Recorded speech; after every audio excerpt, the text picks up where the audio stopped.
সুপ্রিয় দর্শক, স্বাগতম জানাচ্ছি সর্বশেষ আপডেট বাংলা সংবাদে। শুরুতেই জানিয়ে দেব সংবাদ শিরোনাম, এরপর থাকছে বিস্তারিত। শুরুতেই জানিয়ে দেব, ক্রমশ মিলছে সবুজ সংকেত, দেশে ফিরছেন শেখ হাসিনা, কি ভাবছে বিএনপির সরকার, বিস্তারিত থাকছে প্রতিবেদনে। এদিকে আওয়ামী লীগ ছাড়া নিরাপদ নয় তারিকের সরকার, বিস্তারিত থাকছে প্রতিবেদনে। আরও জানিয়ে দেব, ১৭ বছরের ক্ষুধা এক উৎসবে মেটাতে চায় বিএনপি, বিস্তারিত থাকছে প্রতিবেদনে। এদিকে সংবিধান জোটের সংবিধান সংস্কার, রাজপথে নামার হুঁশিয়ারি জামায়াত শিবিরের, বিস্তারিত থাকছে প্রতিবেদনে। আরও জানিয়ে দেব, বিএনপি ক্ষমতা নিলেই দানবীয় হয়ে ওঠে পুলিশ, বিস্তারিত থাকছে প্রতিবেদনে। এদিকে সংস্কারের মুখোশে দমন, ইউনূস সরকারের তেলেসমাতি, বিস্তারিত থাকছে প্রতিবেদনে। আরও জানিয়ে দেব, তিস্তায় পাথর উত্তোলন বন্ধ করতে গিয়ে চেয়ারম্যানের উপর হামলা, আহত ২০, বিস্তারিত থাকছে প্রতিবেদনে।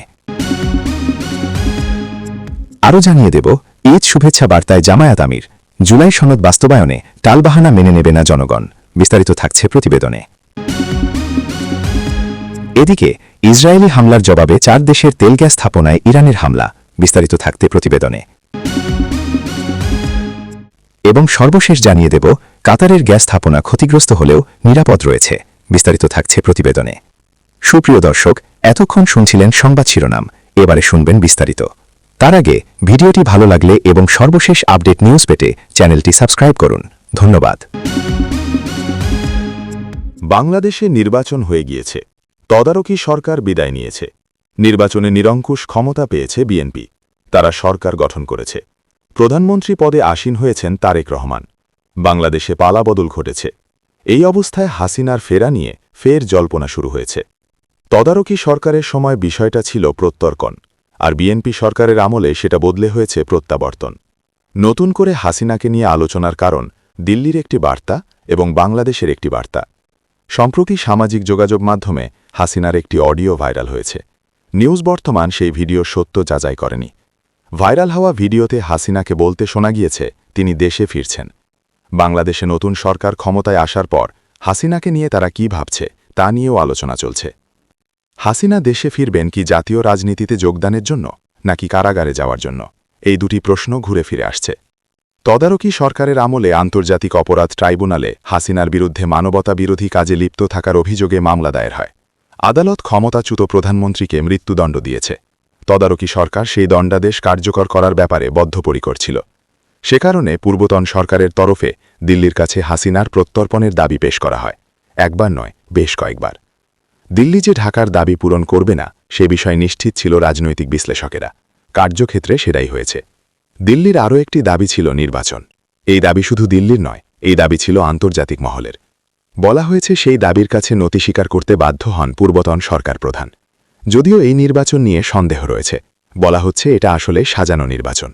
কে ক্ষমতায় আসবে তা আগে থেকেই তৈরি করা ছিল। দরকার ছিল একটা সরকারি সিলমোহরের।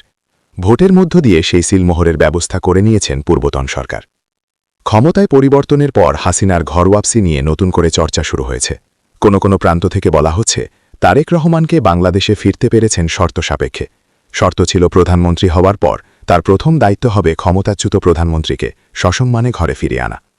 অনেকে বলছে শেখ হাসিনা দেশে ফিরলে তাকে পড়তে হবে ফাঁসির দড়ি, কারণ তিনি মৃত্যুদণ্ডে দণ্ডিত একজন আসামি। অপরাধ একটা নয়, একাধিক। সেই সব অপরাধের অভিযোগে বেশ কয়েকটি মামলা হয়েছে। অধিকাংশ মামলার রায় হাসিনাকে মৃত্যুদণ্ডে দণ্ডিত করেছে। শেখ হাসিনা রাজনীতিবিদ হিসেবে যে বিচক্ষণ তা নিয়ে কোনো সন্দেহ নেই। হাসিনা যেমন আমেরিকার সঙ্গে সম্পর্ক ঠিক রেখেছেন, সম্পর্ক রেখে গিয়েছিলেন রাশিয়া ও চীনের সঙ্গেও। আর ভারতের সঙ্গে তার সম্পর্ক কেমন ছিল তা আর নতুন করে বলার দরকার পড়ে না। চীনের সঙ্গে মসৃণ সম্পর্কের কারণে পদ্মা সেতু নির্মাণে ওই দেশের সাহায্য নিয়েছিলেন। আবার রাশিয়ার সঙ্গে সুসম্পর্কের কারণে পদ্মা পারে তৈরি হয়েছিল পরমাণু কেন্দ্র। হাসিনা সরকারের বিরুদ্ধেও ছিল বিস্তর অভিযোগ। সেই অভিযোগের বিস্ফোরণ জুলাই অভ্যুত্থান, এমনটাই মনে করে রাজনৈতিক বিশ্লেষকদের একাংশ।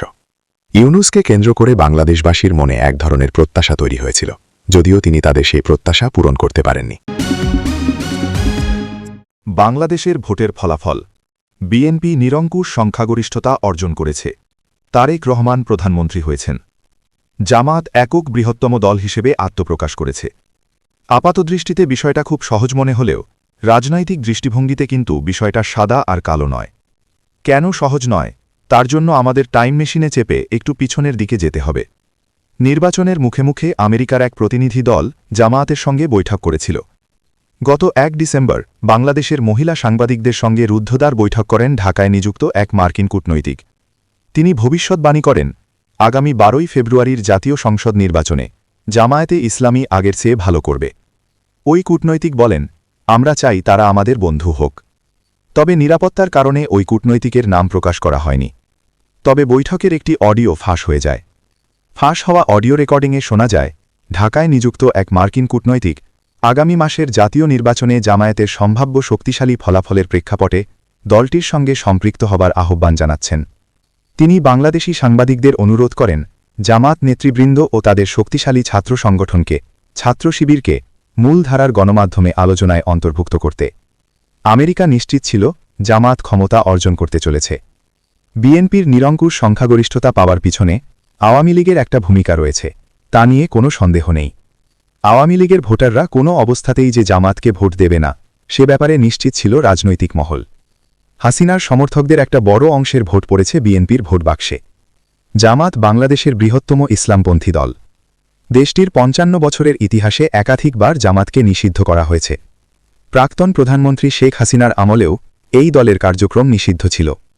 তবে ২০২৪ সালে গণ অভ্যুত্থানের মাধ্যমে হাসিনা সরকারের পতনের পর মোহাম্মদ ইউনূসের নেতৃত্বাধীন অন্তর্বর্তী সরকারের আমলে বাংলাদেশে আবার সক্রিয় হয়েছে জামাত। ইসলামী শরিয়া আইন মেনে সরকার পরিচালনার পক্ষপাতী তারা। এমনকি সন্তান পরিচালনার কর্তব্য পালনের জন্য মহিলাদের কাজের সময় কমিয়ে দেওয়ার পক্ষেও জামাত সওয়াল করেছে বারবার। বাংলাদেশের বর্তমান পরিস্থিতিতে অবশ্য সামাজিক সমস্যা এই দলে প্রাধান্য পাচ্ছে। প্রচার করা হচ্ছে দুর্নীতি দূর করাই তাদের লক্ষ্য। প্রতিবেদনে এটাও লেখা হয় যে, প্রতিবেদনে লেখা হয়েছে ২৪-এর গণ অভ্যুত্থানে রাজনৈতিক পট পরিবর্তনের পরিস্থিতিতে মার্কিন কূটনৈতিকরা ইঙ্গিত দিয়েছেন তারা পুনরুত্থিত ইসলামপন্থী আন্দোলন বা নবোদ্যমে ইসলামী দলগুলোর সঙ্গে কাজ করতে আগ্রহী। গত ১ ডিসেম্বর বাংলাদেশি নারী সাংবাদিকদের সঙ্গে এক গোপন বৈঠকে ঢাকায় এক মার্কিন কূটনৈতিক বলেন, দেশ ইসলামী ধারায় ফিরেছে। আগামী ১২ই ফেব্রুয়ারির নির্বাচনে জামায়াতে ইসলামী তার ইতিহাসের সবথেকে ভালো ফল করতে পারে। জামাত নিরঙ্কুশ সংখ্যাগরিষ্ঠতা পায়নি ঠিকই, তবে তারা একক বৃহত্তম দল হিসেবে আত্মপ্রকাশ করেছে। তাদের এই ফলাফল বিএনপি সরকারের কাছে উদ্বেগের বড় কারণ হয়ে দাঁড়িয়েছে। জামাত যে বিএনপিকে ১ ইঞ্চি জমি ছেড়ে দেবে না, সংসদে তাদের ভূমিকা দেখে প্রায় নিশ্চিত রাজনৈতিক মহল। সদ্য সমাপ্ত ত্রয়োদশ নির্বাচনে জামাত ৩১% ভোট পেয়েছে, আর মোট ভোটের হার ৫৯.৪৪%। সহজ পাটিগণিতের হিসেবে জামাত অর্ধেকের বেশি ভোট পেয়েছে। এটাই তাদের সরকার বিরোধী আন্দোলনের অক্সিজেন। এই অবস্থায় বিএনপি সরকারকে রক্ষা করতে পারে আওয়ামী লীগ। প্রশ্ন হল কিভাবে? একমাত্র উপায় আওয়ামী লীগকে জাতীয় রাজনীতিতে ফিরিয়ে আনার পথ প্রশস্ত করা। সামনেই স্থানীয় সরকার নির্বাচন। হাসিনা দিল্লি থেকে তার দলের নেতাকর্মীদের মাঠে ফেরার নির্দেশ দিয়েছেন। এদিকে আবার তারেক রহমান প্রধানমন্ত্রী পদে আসীন হওয়ার পর প্রশাসনে বেশ কিছু রদবদল করেন। কিন্তু যে জায়গার বদল কোনোভাবেই তার পক্ষে সম্ভব নয়, সেটা হলো অর্থবাজার। অর্থবাজার কিন্তু এখনও আওয়ামী লীগের পক্ষে। যে কোনো দেশের সরকার পরিচালনার রিমোট থাকে অর্থবাজারের হাতে। তারা চাইলে সরকারে বদল আনতে পারে, চাইলে তারা সরকার টিকিয়ে রাখতে পারে।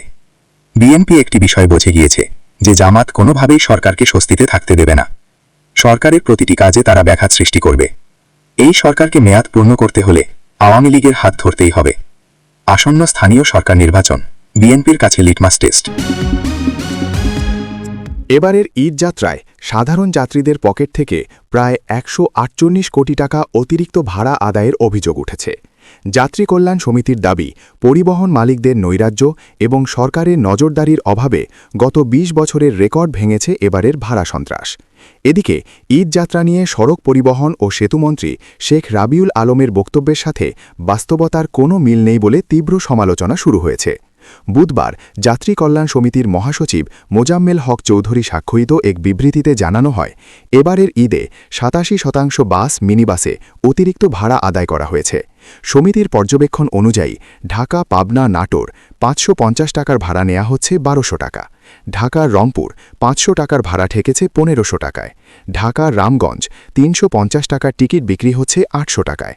এমনকি পণ্যবাহী ট্রাক পিকআপেও যাত্রী প্রতি ৫০০ টাকা ভাড়া আদায়ের চিত্র দেখা গেছে। যাত্রী কল্যাণ সমিতির হিসেবে দূরপাল্লার ৪০ লাখ ট্রিপে যাত্রী প্রতি গড়ে ৩৫০ টাকা অতিরিক্ত হিসেবে ১২১ কোটি ৮০ লাখ টাকা এবং অন্যান্য পথে আরও ২৬ কোটি ১০ লাখ টাকা সব মিলিয়ে মোট ১৪৭ কোটি ৯০ লাখ টাকা অতিরিক্ত হাতিয়ে নেওয়া হয়েছে। সড়ক পরিবহন ও সেতুমন্ত্রী শেখ রাবিউল আলম স্পষ্টভাবে দাবি করেছেন, ঈদ যাত্রায় কোনো ভোগান্তি নেই এবং কোথাও অতিরিক্ত ভাড়া নেওয়া হচ্ছে না। পরিবহন মালিকরা তো নির্ধারিত ভাড়ার চেয়েও কম নিচ্ছেন। এই বক্তব্যের সঙ্গে মাঠ পর্যায়ের চিত্রের কোনো মিল না পাওয়ায় জনগণের মধ্যে তীব্র ক্ষোভ দেখা দিয়েছে। এরই মধ্যে চন্দ্রায় ৩০ কিলোমিটার দীর্ঘ যানজট এবং সদরঘাটে লঞ্চে উঠতে গিয়ে মৃত্যু ও নিখোঁজের ঘটনা ব্যবস্থাপনাগত দুর্বলতাকে স্পষ্ট করেছে। ঈদ যাত্রার ট্রেনের বগি লাইনচ্যুত হয়ে অসংখ্য মানুষ আহত হয়েছেন। মন্ত্রী যেখানে দাবি করছেন পরিবহন মালিকরা নির্ধারিত ভাড়ার চেয়েও কম নিচ্ছেন, সেখানে সাধারণ মানুষকে দ্বিগুণ তিনগুণ দামে টিকিট কাটতে দেখা গেছে। বিশ্লেষকদের মতে ঈদ যাত্রার এই সীমাহীন দুর্ভোগ এবং সরকারের অস্বীকার করার প্রবণতা সাধারণ মানুষের মধ্যে অসন্তোষ দানা বাঁধছে। তবে এই সুযোগে বিএনপি তাদের ১৭ বছরের ক্ষুধা মিটিয়ে নিচ্ছে। তারা সরকারের সামান্য সফলতাকে ফুলিয়ে ফাঁপিয়ে জনগণকে বিভ্রান্ত করছে, যাতে ক্ষমতার মসনদে বসে নিজেদের পেট ভরাতে পারে। বিএনপি নেতারা এই দুর্ভোগে হাততালি দিয়ে নাচছে, যেন জনগণের কান্না তাদের জন্য ঈদের আনন্দ। কিন্তু জনগণ জানে এরা আসলে পচে যাওয়া লুটেরা সন্ত্রাসী দল। তাদের এই নোংরা খেলা আরও পচিয়ে দিয়েছে বিএনপিকে।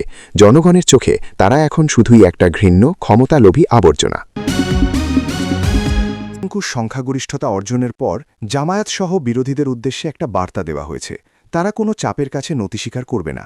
সেটা যে কথার কথা নয়, সেটা বাংলাদেশে জাতীয় সংসদ অধিবেশনের প্রথম দিন থেকে স্পষ্ট হয়ে যাচ্ছে।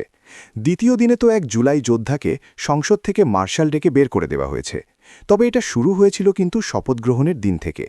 শপথ গ্রহণের আগে বিএনপি নির্বাহী কমিটির সদস্য সালাউদ্দিন আহমেদ ইঙ্গিত দেন যে তারা সংসদ পরিষদের শপথ নেবেন না।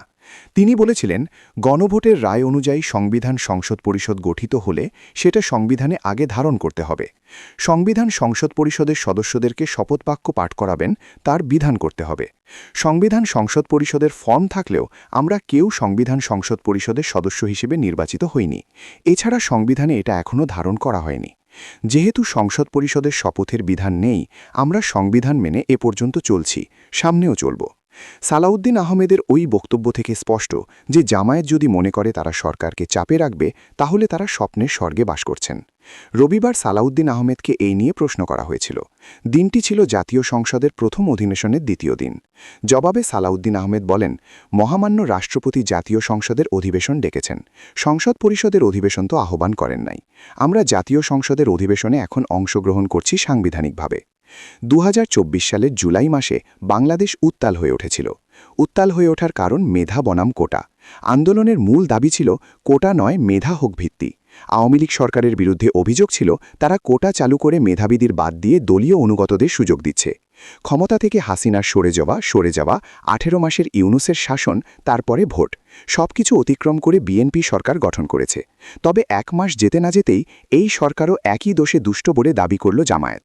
রাজনৈতিক দলগুলির সঙ্গে দীর্ঘ আলোচনার পর ২০২৫-এর ১৭ অক্টোবর জুলাই জাতীয় সনদ ২০২৫ স্বাক্ষরিত হয়। সনদে ৮৪টি সংস্কার প্রস্তাবের মধ্যে ৪৮টি ছিল সরাসরি সংবিধান সংক্রান্ত। এর মধ্যে ৩০ প্রস্তাবে একমত হয়েছিল বিএনপি। সনদটি বাস্তবায়নের লক্ষ্যে গত বছরের ১৩ নভেম্বর জুলাই জাতীয় সনদ সংবিধান সংস্কার বাস্তবায়ন আদেশ জারি করা হয়। এর পরপরই জনগণের সম্মতি যাচাইয়ের জন্য ২৫ নভেম্বর জারি হয় গণভোট অধ্যাদেশ।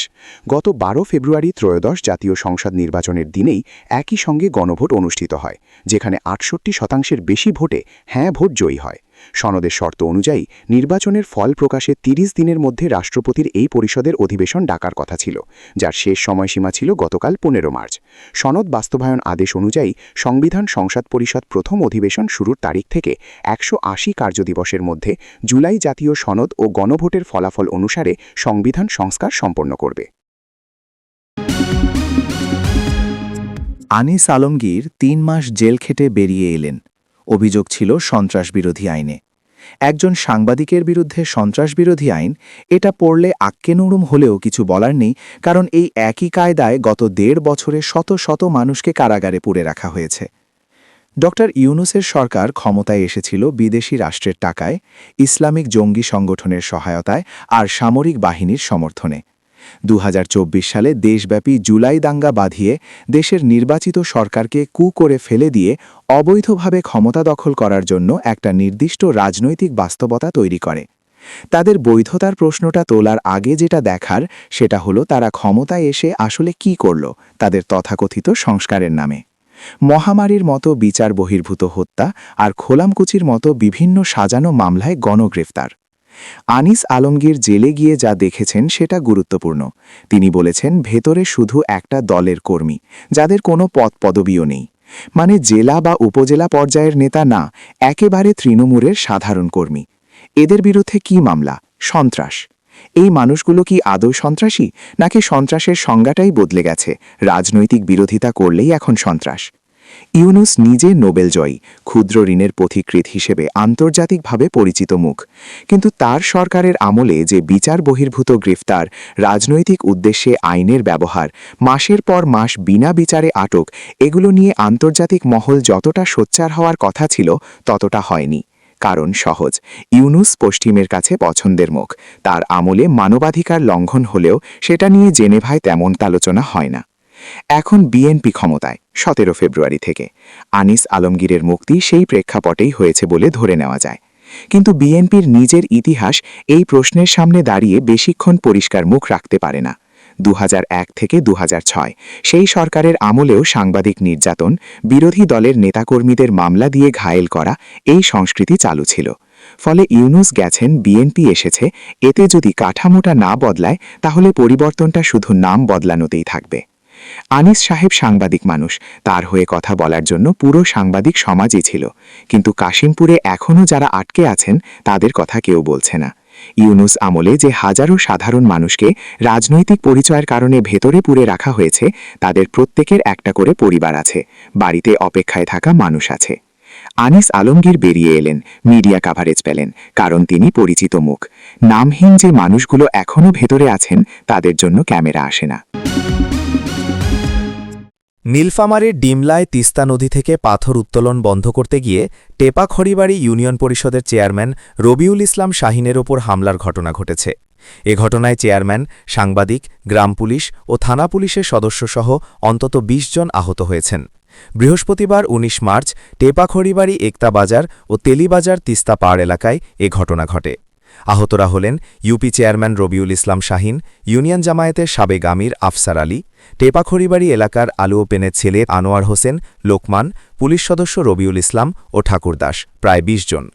পুলিশ ও স্থানীয় সূত্রে জানা যায়, তিস্তা নদীতে দীর্ঘদিন ধরে বোমা মেশিন লাগিয়ে একটি চক্র অবৈধভাবে পাথর উত্তোলন করে বিক্রি করে আসছেন। গতকাল টেপাখড়িবাড়ি ইউনিয়ন পরিষদের চেয়ারম্যান রবিউল ইসলাম শাহিন নদী থেকে পাথর উত্তোলন বন্ধের ঘোষণা দেন। তবে আজকে সকালের দিকে চক্রটি নদী থেকে পাথর উত্তোলন শুরু করেন। সেটি জানার পরে চেয়ারম্যান কয়েকজন গ্রাম পুলিশকে সঙ্গে নিয়ে সেখানে যান। এ সময় পাথর উত্তোলনধারী চঙ্করিশ কারুশোলার চেয়ারম্যানের ওপর হামলা করেন। এতে চেয়ারম্যান ও গ্রাম পুলিশের সদস্যরা গুরুতর আহত হয়। পরে থানা পুলিশ ও সাংবাদিকরা খবর পেয়ে ঘটনাস্থলে গেলে তাদের ওপরও হামলা চালায় চক্রের সদস্যরা। এ সময় ৩ জন পুলিশ সদস্য আহত হন এবং পুলিশের একটি গাড়ি ভাঙচুর করা হয়। পরে তাদের উদ্ধার করে হাসপাতালে নিলে প্রাথমিক চিকিৎসা শেষে দায়রত চিকিৎসক চেয়ারম্যানসহ ৩ জনকে রংপুর মেডিকেল কলেজ হাসপাতালে পাঠান। জামায়াতের টেপাখড়িবাড়ি ইউনিয়নের আমির আফসার আলী বলেন, আজকে সেখানে চেয়ারম্যান, তিস্তা নদী নিয়েও ছিলাম, আমিসহ প্রায় ২০ জন আহত হয়েছে। এ বিষয়ে ডিমলা থানা পুলিশের উপপরিদর্শক পরিতোষ রায় বলেন, তিস্তা নদীতে পাথর উত্তোলন বন্ধ করতে গিয়ে চেয়ারম্যানের উপর হামলার ঘটনা ঘটে। সেখানে পুলিশ গেলে তাদের ওপর হামলা করা হয়। এতে পুলিশের ৩ জন সদস্য আহত হয়েছে এবং পুলিশের গাড়ি ভাঙচুর করা হয়েছে। দীর্ঘ ১ মাস সিয়াম সাধনার পর সমাগত পবিত্র ঈদ উল ফিতর উপলক্ষে দেশবাসীকে শুভেচ্ছা জানিয়েছেন বাংলাদেশ জামায়াতে ইসলামীর আমির ও জাতীয় সংসদের বিরোধী দলীয় নেতা ডা শফিকুর রহমান। বৃহস্পতিবার ১৯ মার্চ গণমাধ্যমে পাঠানো এক শুভেচ্ছা বার্তায় তিনি বলেছেন, গণভোটের মাধ্যমে অনুমোদিত জুলাই জাতীয় সনদ ২০২৫ বাস্তবায়নের ক্ষেত্রে সরকারের কোনো টালবাহানা জনগণ মেনে নেবে না। বিবৃতিতে জামায়াত আমির বলেন, জাতি এমন এক সময়ে ঈদ উল ফিতর উদযাপন করতে যাচ্ছে যখন দেশে ফ্যাসিবাদের পতন ঘটেছে এবং একটি ভয়ভীতিমুক্ত পরিবেশে জাতীয় নির্বাচনের মাধ্যমে নতুন সরকার গঠিত হয়েছে। দেশবাসীর প্রত্যাশা, নতুন করে কেউ আর ফ্যাসিবাদী হয়ে ওঠার দুঃসাহস দেখাবে না। মানুষ স্বাধীনভাবে কথা বলবে, চলাফেরা করবে। সমাজে কোনো ভেদাভেদ ও বৈষম্য থাকবে না এবং নাগরিকেরা জানমাল ও ইজ্জতের নিরাপত্তা পাবেন। দেশ হবে ঘুষ, দুর্নীতি, চাঁদাবাজি ও দখলবাজি মুক্ত। ধর্ম বর্ণ নির্বিশেষে সবাই মিলেমিশে সুখে শান্তিতে বসবাস করতে পারবে বলে তিনি আশা প্রকাশ করেন। জুলাই সনদ প্রসঙ্গে ডাক্তার শফিকুর রহমান বলেন, জুলাই জাতীয় সনদ 2025 বাস্তবায়নে দেশের রাজনৈতিক দলগুলো স্বাক্ষর করেছে এবং গণভোটে প্রায় 70% নাগরিক হ্যাঁ ভোট দিয়েছেন। এরপরও এই সনদ বাস্তবায়নে সরকারের অনীহা লক্ষ্য করা যাচ্ছে। সরকারের দৃষ্টি আকর্ষণ করে তিনি বলেন, জুলাই সনদ বাস্তবায়ন নিয়ে কোনো টালবাহানা জনগণ মেনে নেবে না। তাই সরকারি ও বিরোধী দলকে ঐক্যবদ্ধভাবে জুলাইয়ের আকাঙ্ক্ষা দ্রুত বাস্তবায়নের মাধ্যমে গণমানুষের প্রত্যাশা পূরণের আহ্বান জানান তিনি। যাদের আত্মত্যাগের বিনিময়ে জাতি ফ্যাসিবাদমুক্ত পরিবেশ পেয়েছে, শুভেচ্ছা বার্তায় তাদের জন্য দোয়া কামনা করেন জামায়াত আমির। একই সঙ্গে আহত ও পঙ্গুত্ববরণকারী ব্যক্তিদের প্রতি সমবেদনা জানিয়ে তাদের দ্রুত আরোগ্য কামনা করেন তিনি। পবিত্র ঈদ উল ফিতরের দিনে সব ভেদাভেদ ভুলে মানুষে মানুষে দয়া, সৌভ্রাতৃত্ব, সাম্য, ঐক্য ও ভালোবাসার এক মহা সেতুবন্ধ গড়ার আহ্বান জানান। তিনি আরও বলেন, আল্লাহভীতি তথা তাকওয়ার গুণাবলী সৃষ্টির মাধ্যমে মাসব্যাপী সিয়াম সাধনার পর পবিত্র ঈদ উল ফিতর মুসলমানদের জীবনে শান্তি ও আনন্দের বার্তা নিয়ে আসে। ধনী গরিব সব শ্রেণীর মধ্যে নিবিড় ভ্রাতৃত্ববোধ জাগ্রত করে। তাই ঐক্যবদ্ধভাবে একটি হিংসা ও বিদ্বেষমুক্ত সমাজ গঠনে তৎপর হওয়ার পাশাপাশি সমাজের অবহেলিত, বঞ্চিত ও নিপীড়িত মানুষের সহায়তায় এগিয়ে আসার এবং একে অপরের সুখ দুঃখ ভাগ করে নেওয়ার আহ্বান জানান তিনি। পরিশেষে বাংলাদেশ জামায়াতে ইসলামী ও ব্যক্তিগত পক্ষ থেকে দেশবাসীর সুখ, শান্তি, সমৃদ্ধি, সুস্বাস্থ্য ও নিরাপদ জীবন কামনা করে সবাইকে পবিত্র ঈদ উল ফিতরের শুভেচ্ছা জানান ডাক্তার শফিকুর রহমান। ইরানে বিশ্বের সর্ববৃহৎ গ্যাস ক্ষেত্র সাউথ পার্সে ইসরায়েলি হামলার জবাবে উপসাগরীয় অঞ্চলের একাধিক দেশের জ্বালানি স্থাপনায় হামলা চালিয়েছে ইরান। যুদ্ধের 20তম দিনে কাতার, কুয়েত, সংযুক্ত আরব আমিরাত এবং সৌদি আরবের গুরুত্বপূর্ণ তেল ও গ্যাস স্থাপনাগুলো লক্ষ্যবস্তুতে পরিণত হয়েছে। কাতার জানিয়েছে, বৃহস্পতিবার ভোরে দেশটির প্রধান গ্যাস উৎপাদন কেন্দ্র রাস লাফান ইন্ডাস্ট্রিয়াল সিটিতে ইরানি ক্ষেপণাস্ত্র হামলা হয়েছে। এতে উল্লেখযোগ্য ক্ষয়ক্ষতি হয়েছে বলে জানানো হয়েছে। কুয়েতে মিনা আল আহমাদি শোধনাগারের একটি কার্যকর ইউনিটে ড্রোন হামলার ফলে আগুন ধরে যায়। কুয়েট পেট্রোলিয়াম কর্পোরেশন জানায়, এতে কোনো হতাহতের ঘটনা ঘটেনি। একই সঙ্গে দক্ষিণাঞ্চলের মিনা আবদুল্লাহ শোধনাগারেও ড্রোন হামলার ফলে অগ্নিকাণ্ডের ঘটনা ঘটেছে। সংযুক্ত আরব আমিরাতে হাবশান গ্যাস স্থাপনা এবং বাপ তেল ক্ষেত্রে ক্ষেপণাস্ত্র প্রতিহত করার সময় ধ্বংসাবশেষ পড়ে বিস্ফোরণের ঘটনা ঘটে। দেশটির কর্তৃপক্ষ জানিয়েছে, এতে কোনো হতাহতের খবর পাওয়া যায়নি। কাতারের রাস লাফান ইন্ডাস্ট্রিয়াল সিটিতে ইরানের হামলায় অ্যাংলো ডাচ বহুজাতিক তেল ও গ্যাস কোম্পানি শেলের প্রাকৃতিক গ্যাস কেন্দ্র ক্ষতিগ্রস্ত হয়েছে। রয়টার্স নিউজ এজেন্সির প্রতিবেদন অনুযায়ী শেল জানিয়েছে যে কাতারের রাস লাফান ইন্ডাস্ট্রিয়াল সিটির অভ্যন্তরে অবস্থিত তাদের প্রাকৃতিক গ্যাস কেন্দ্রটিতে ইরানের হামলার পর অগ্নিকাণ্ডের ঘটনা ঘটেছে। প্রতিষ্ঠানটি জানিয়েছে, আগুন দ্রুত নিভিয়ে ফেলা হয়েছে এবং কোনো হতাহতের খবর পাওয়া যায়নি। বর্তমানে স্থাপনাটি নিরাপদ অবস্থায় রয়েছে। শেল আরও উল্লেখ করেছে যে পূর্ণ মাত্রায় সচল থাকলে এই কেন্দ্রটির প্রতিদিন 1.6 বিলিয়ন ঘনফুট গ্যাস প্রক্রিয়াজাত করার ক্ষমতা রয়েছে, যা প্রতিদিন 1,40,000 ব্যারেল গ্যাস টু লিকুইড তরল জ্বালানি উৎপাদনে সক্ষম।